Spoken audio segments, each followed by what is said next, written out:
सोलापूर शहर जिल्हा ॲथलेटिक असोसिएशनच्या वतीने SRPF ग्राउंड सोरेगाव येथे 8 सप्टेंबर 2024 रोजी संपन्न झालेल्या जिल्हास्तरीय मैदानी स्पर्धेत हिंदुस्थानी कवांट ज्युनियर कॉलेजचा खेळाडू अरुल माने यांनी थाळीफेक या क्रीडा प्रकारात सुवर्ण पदक तर 200 मीटर धावणे या क्रीडा प्रकारात रौप्य पदक असा दुहेरी मुकुट पटकावला आहे।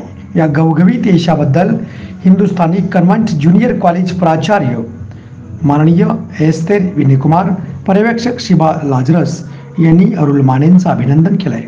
पुढील वाटचालीसाठी शुभेच्छाही दिल्या आहेत। या खेळाडूंना NIS कोच माननीय सूर्याजी लिंगडे, क्रीडा शिक्षक बोनी अँथोनी, माननीय सोहेल शेख यांचे मार्गदर्शन लाभले। अरुची पुणे येथे होणाऱ्या राज्यस्तरीय स्पर्धेसाठी निवड झालेली आहे। तयार राहायचंय।